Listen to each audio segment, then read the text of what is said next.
কে এই দুষ্ট ওটা খাবার খাচ্ছিল, ওদেরকে বাইরে পাঠিয়ে দিলি কেন তুই? আসো আসো, চলে আসো চলে আসো, হ্যাঁ আসো আসো আসো আসো। অস্কার খুব বদমাস, চলে আয় আয় আয়, চলে আয়। সব চলে আসবে আবার।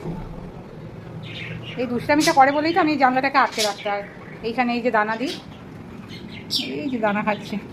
খাও খাও খাও মামা খাও, কোনো ভয় নেই, খাও। মারামারি করার দরকার নেই, সাবধানে ভালোভাবে খাও। ওই দেখো আবার এসে, এইটাই ওর 2 মিনিট পর পর এটাই ওর কাজ, এসে ভয় দেখাবে। আর এই হচ্ছে আমার মানি প্ল্যান্টের গাছ, এই হচ্ছে আমার বাচ্চারা মানি প্ল্যান্টের গাছ। আর এই যে ওদের জন্য রাখি জল, এটাই।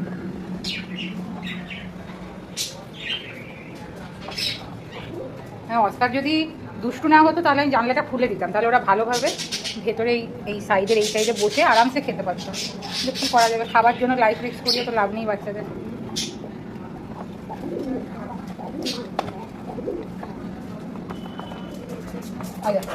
আবার আবার 2 মিনিট পর পর 2 মিনিট পর পর এই গুন্ডা এই করে না। কেন কেন তোমরা কেন? অস্কার চলে গেছে, খাও খাও। দেখছে আবার ঘাড় এদিক ওদিক করে, অস্কার কোথায় গেল? জানলা খোলা থাকে, অবাক কাণ্ড। এই জানলা যদি আমি খোলা রাখি সারা রাত কি সারা দিনও যদি এই দানা দেওয়া থাকে, খাবার দেওয়া থাকে, তাও কিন্তু পায়রারা এখানে ঢুকে না, এত ভয় পায় অস্কারকে। আয় আয় চলে আয়, খাবার প্রচুর খাবার রয়েছে, খেয়ে নে, সব খেয়ে নেবে, সব খেয়ে নেবে, সব খেয়ে নেবে, সব খেয়ে নেবে। এই ডাব্বাটাকে ফেলবো জানি, অনেকেই বলবে ডাব্বাটার কি অবস্থা, কিন্তু সময় হয়ে ওঠে না আর কি, চারিদিকে এদিক ওদিক করতে করতে আর পেরে উঠি না। এটাকে ফেলে দেবো, একটা ভালো ডাব্বা আমি নিয়ে আসবো, ডাব্বা মানে আর কি আর কি পট আর কি।